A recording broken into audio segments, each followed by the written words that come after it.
All right, let's talk about Ford, which predicts it's going to lose $3 billion on electric vehicles this year, a painful part of the company's transition to EVs. But losses for the domestic car industry, huge impact for jobs in the U.S. Ford just dropped a bombshell so devastating, it sent shockwaves through the entire automotive industry. The company's stock plummeted 18% in a single day, wiping out $9 billion in market value. And the reason? CEO Jim Farley didn't just admit that Ford's electric vehicle, EV strategy had failed. He revealed the company is bleeding $4.5 billion a year from its EV operations, all while Chinese competitors prepared to flood the US market with electric trucks that cost half as much. But the most shocking part wasn't the losses. It was Ford's response. The company announced plans to cut 25,000 jobs, shut down 6 factories, and essentially concede that America's second-largest automaker can't keep up with the future of transportation. This isn't just restructuring, it's a white flag. Ford has acknowledged that it's fighting a battle it's already lost. July 24th, 2025 will likely be remembered as the day Ford committed corporate suicide on live television. What was supposed to be a routine earnings call at 4:30 p.m. Easton turned into the most stunning corporate confession in the history of the auto industry. Right from the start, the numbers were brutal. Ford posted a $1.1 billion quarterly loss. But the real shock came when Farley admitted that the company's EV division, Ford Model E, is losing $4.5 billion a year, with no turnaround in sight. Our EV operations are unsustainable, Farley told stunned analysts. According to him, Ford is losing about $40,000 on every F-150 Lightning it sells, and demand has fallen off a cliff. Continuing production, he said, is now economically impossible. The market responded instantly. Ford stock, which had closed the previous day at $12.47, opened at $10.23 the next morning. That 18% plunge erased $9 billion in value overnight. And it didn't stop there. By the end of the day, Ford's total loss in market capitalization had reached $11.2 billion, one of the worst single-day drops in automotive history. Wall Street panicked. Morgan Stanley downgraded the stock from hold to sell within hours. Goldman Sachs issued a report bluntly titled Ford, The End of an Era, urging investors to dump their shares immediately. JP Morgan's auto analyst called Ford's crisis existential and said there are no viable solutions on the horizon. We've never seen a major automaker admit this level of strategic failure so publicly, explained analyst Sarah Chen. Farley wasn't just reporting bad news, he was admitting that Ford's entire EV game plan was wrong and they don't know how to fix it. Meanwhile, Ford's competitors were celebrating. General Motors stock jumped 7% after CEO Mary Barra praised GM's more cautious approach to electrification. Tesla shares surged 12% as investors realized Ford, once its most credible US competitor in the EV space, was no longer a threat. Even Stellantis, despite its own struggles, saw a 4% bump as Ford's collapse made other automakers look competent by comparison. The institutional investors wasted no time. Within 48 hours, Vanguard, BlackRock, and State Street, all major Ford shareholders, had started cutting their positions. Pension funds that had held Ford stock for decades began dumping it too, realizing the dividend couldn't survive these kinds of losses. But perhaps the most damaging blow came not from the numbers, but from Farley's brutal honesty about Ford's position in the global EV market. He admitted that Ford can't compete with Chinese automakers who are preparing to enter the US market with electric trucks priced around $30,000, while Ford loses money trying to sell theirs for $70,000. We're facing competition. We can't match in price, technology, or manufacturing efficiency, Farley said. That admission didn't just tank Ford stock. It shattered the illusion that American automakers could dominate the EV future. Ford's electric vehicle debacle is shaping up to be the costliest strategic misstep in automotive history. The $4.5 billion in annual losses aren't just a red flag. They're proof that Ford's entire EV plan was based more on hope than on sound business logic. At the heart of the crisis is the F-150 Lightning, Ford's flagship EV. Internal documents leaked to the media show Ford loses about $40,000 on every one it sells.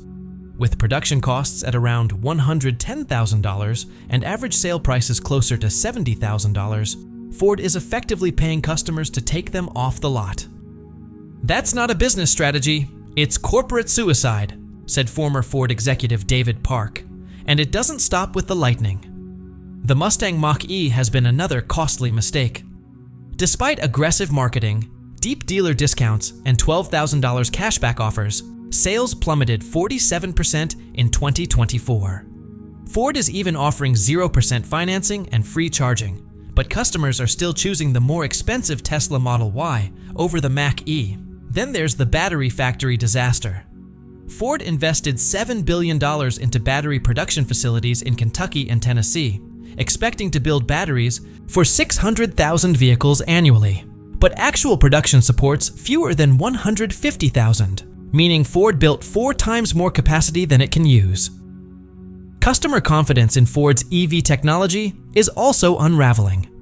The F-150 Lightning was advertised as having 300+ miles of range, but most drivers only get 180 to 220 miles under normal conditions. Worse, the battery range degrades fast. Consumer Reports found that many drivers lost 25% of battery capacity in just 18 months. One frustrated owner, Mark Rodriguez from Arizona, shared his experience. "Ford promised me 300 miles of range, but I barely get 190 on a good day. After 14 months, I'm lucky to hit 140. I bought a truck that can't do truck things because it can't go truck distances." To make matters worse, the lack of reliable charging infrastructure has made Ford's EVs nearly unusable for many customers. In the end, Farley's announcement wasn't just a financial confession, it was an admission of defeat. Ford's future in the electric vehicle world is uncertain at best, and their collapse has sent a chilling message to the entire industry. If America's most iconic truck brand can't make EVs work, who can? Ford's partnership with Electrify America was intended to provide reliable, nationwide fast-charging access for EV owners. Instead, it's become one of the biggest liabilities in their electric vehicle rollout. Nearly 34% of charging stations are non-functional at any given time, leaving customers stuck for hours searching for a working charger, or driving hundreds of miles to find one. This widespread infrastructure failure has shattered what little credibility Ford's EVs still had. Meanwhile, the F-150 Lightning has been recalled 12 times in just 18 months, with issues ranging from battery fires to complete electrical system failures. The Mustang Mach-E hasn't fared much better, facing 8 recalls, one of which even rendered the vehicle unable to start. According to a Ford quality engineer who spoke anonymously, every recall is an admission that the company rushed unfinished products to market to meet arbitrary deadlines. "We knew these vehicles had problems," the engineer said, "but management pushed them through anyway." The situation gets worse when you look at Ford's own warranty data. EV warranty claims average around $4,800 per vehicle in just the first year, nearly 4 times higher than the industry average and greater than the profit margin on most Ford vehicles. Simply put, Ford is losing more money fixing these vehicles than they're making from selling them. This dysfunction has pushed Ford's dealer network into open revolt. Many franchise owners are refusing to invest in the company's EV infrastructure plans, and some have chosen to sever ties with Ford altogether. A major point of contention was Ford's requirement for dealers to invest between $1.2 and $2 million in EV-specific equipment, training, and facility upgrades. Dealers who didn't comply were cut off from selling Ford's electric vehicles entirely. The result? About 40% of Ford dealerships opted out, deciding that the investment made no financial sense. Ford wanted me to spend $1.2 million to sell cars that sit on my lot for over 200 days, said Mike Thompson, a Ford dealer in Tennessee. I ran the numbers. Even if I sold every EV they sent me, I'd never recoup that investment. It's financial suicide disguised as a business opportunity. Even for those who complied, EV certification has been a nightmare. Servicing electric vehicles requires specialized diagnostic tools, high-voltage training for technicians, and an expensive inventory of parts that cost 3 times more than traditional components. Repairs take 40% longer on average than those for gas-powered vehicles, while yielding lower margins. It's a lose-lose for dealers. The situation is even more dire when you look at inventory turnover. Ford EVs sit on dealer lots for an average of 267 days before they sell. In contrast, gas-powered F-150s move within 45 days. During that time, dealers incur floor plan interest, insurance, and storage costs that erase any potential profit. I've got 23 Lightnings on my lot right now, and some have been here since October 2024, said Jennifer Walsh, a Ford dealer in Ohio. I'm spending about $200 a day per truck just to keep them here. That's $4,600 a day on inventory. I can't move. It's bleeding us dry. The profit margins, or lack thereof, have made Ford's EVs economically unsustainable for dealers. While a gas-powered F-150 might generate $4,000 to $6,000 in gross profit, many dealers are now losing money on each EV sale once they account for incentives, interest, and preparation costs. This frustration has led to an exodus. 73 Ford dealers have fully terminated their franchise agreements since the EV ultimatum, choosing to shut down rather than comply with the costly requirements. Others have shifted to selling used cars or partnered with different manufacturers.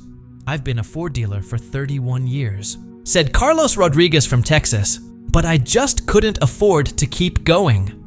I switched to Toyota and tripled my profit in 6 months. The most alarming consequence of the dealer rebellion is the shrinking of Ford's sales and service footprint.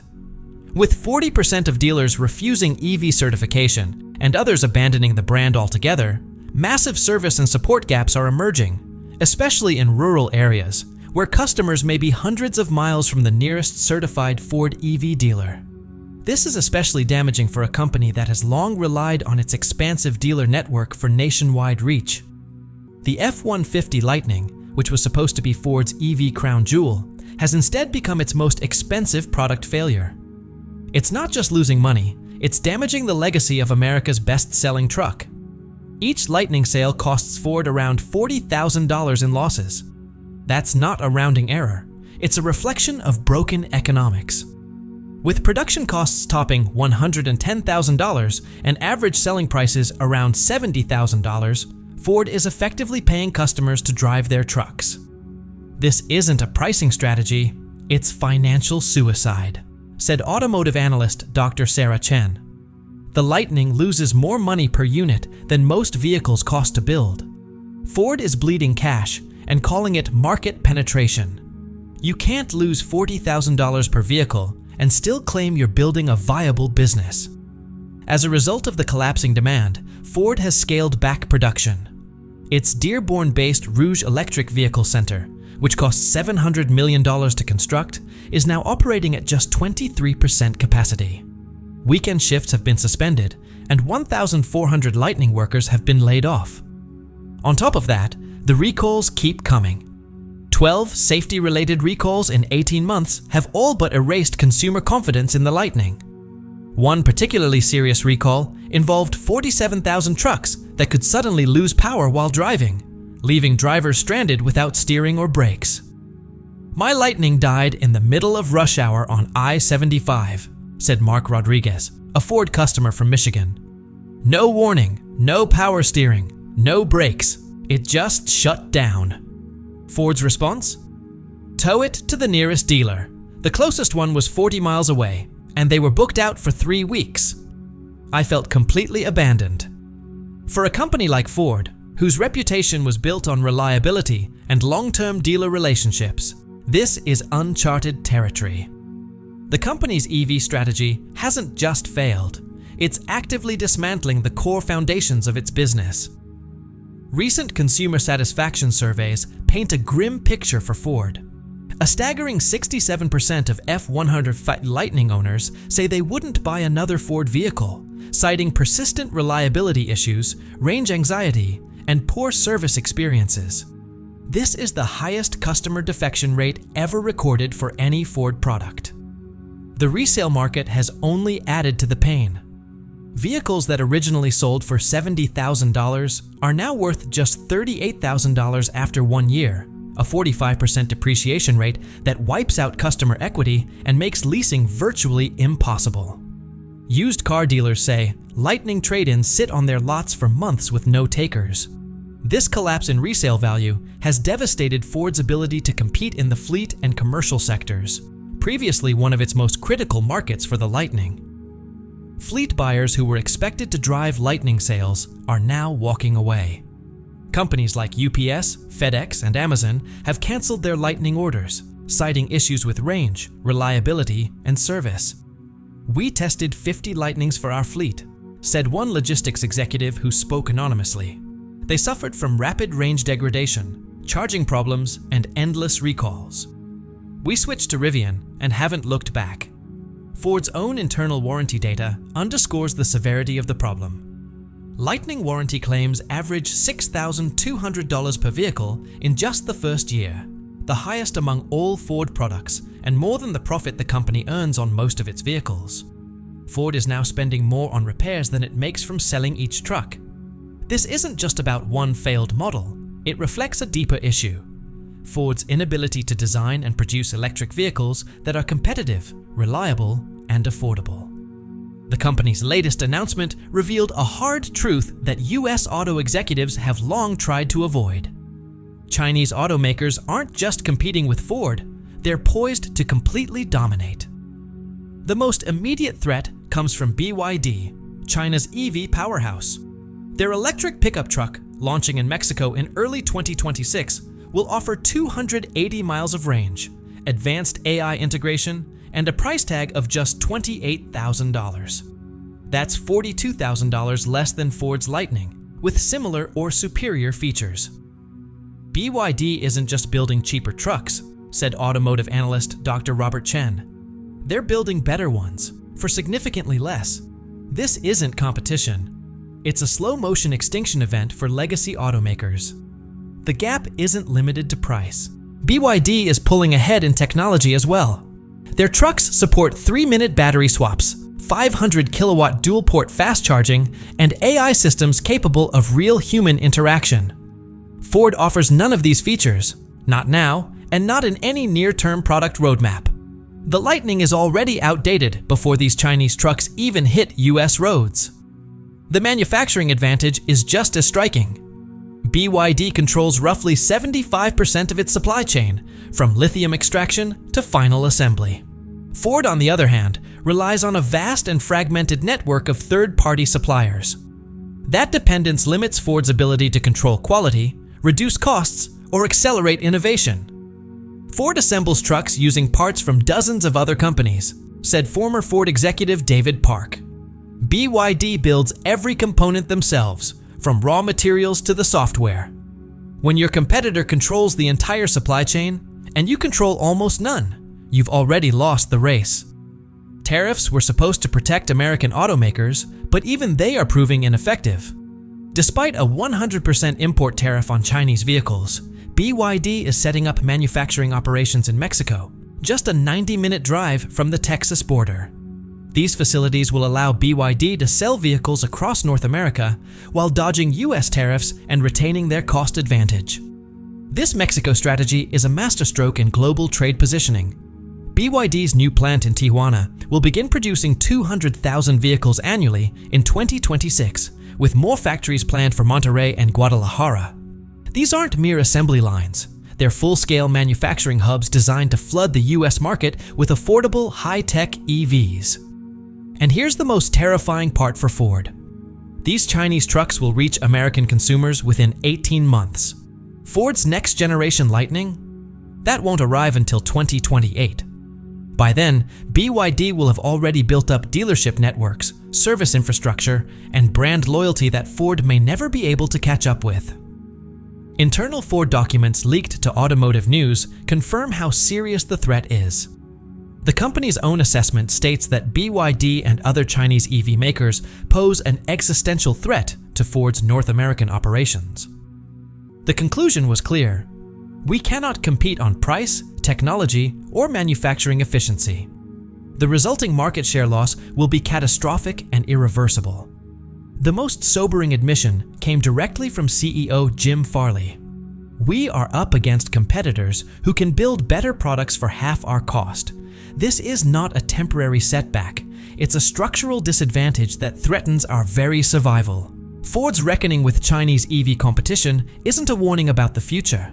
It's a crisis unfolding in real-time, one that's already eroding the company's ability to stay in business. And now, the fallout is hitting Ford's workforce. The company's plan to cut 25,000 jobs has triggered the largest labor crisis in its modern history. The United Auto Workers, UAW union, has responded with fierce opposition, threatening to shut down Ford's few remaining profitable divisions. This isn't just a labor dispute. It's a full-scale showdown that could paralyze Ford's manufacturing capabilities. These cuts represent the most sweeping workforce reduction Ford has undertaken since the 2008 financial collapse. But unlike previous layoffs, which focused on specific plants or underperforming projects, these cuts span every division, region, and function. Ford is shuttering research centers, eliminating entire departments, and scrapping product development programs that employed thousands of engineers and specialists. Ford is admitting that it doesn't have enough meaningful work for 25,000 people, explained labor analyst Dr. Emily Carter. This isn't about trimming fat. This is about scaling down to survive.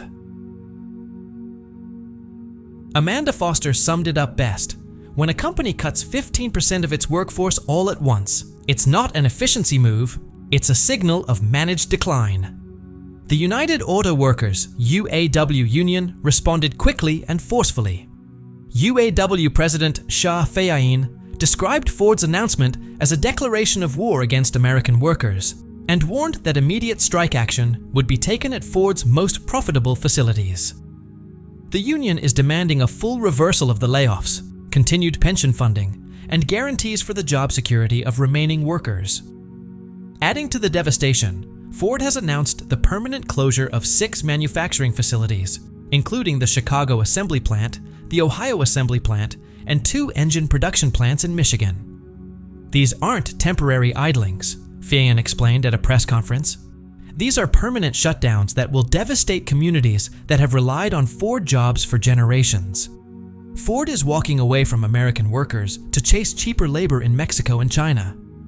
Beyond the immediate job losses, the situation raises serious concerns about pensions. Ford currently faces $8 billion in unfunded pension obligations for both current and retired employees. But with fewer employees and shuttered plants, its ability to fund these long-term commitments is shrinking. Union leaders have even warned that Ford may attempt to use bankruptcy as a way to shed its pension liabilities. Meanwhile, the company is accelerating automation. Ford has committed $2.3 billion toward robotic manufacturing systems designed to replace human workers in assembly, welding, and quality control. These investments are expected to eliminate thousands more jobs over the next 5 years. They're not just cutting jobs, said Bernie Rickey, president of UAW Local 600. They're eliminating the future of work for American families. This escalating crisis has drawn political attention nationwide. Congressional Democrats are calling for investigations into how Ford has used taxpayer subsidies while simultaneously cutting American jobs. On the other side, Republican lawmakers are slamming Ford for its reliance on Chinese suppliers and outsourcing, accusing the company of abandoning U.S. manufacturing. Tensions are peaking, with strike threats hanging over Ford's most profitable operations. The UAW has already authorized strikes at Ford's key facilities in Kentucky, Dearborn, and Kansas City, plants that generate the majority of the company's remaining profits. A coordinated walkout at these sites could push Ford to the brink of bankruptcy in just weeks. This labor showdown isn't just about wages or benefits. It's about the future of American manufacturing.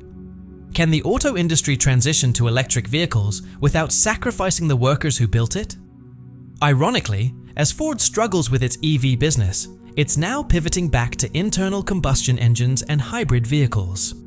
This strategy, however, ignores a major reality: the global shift toward zero-emission transportation.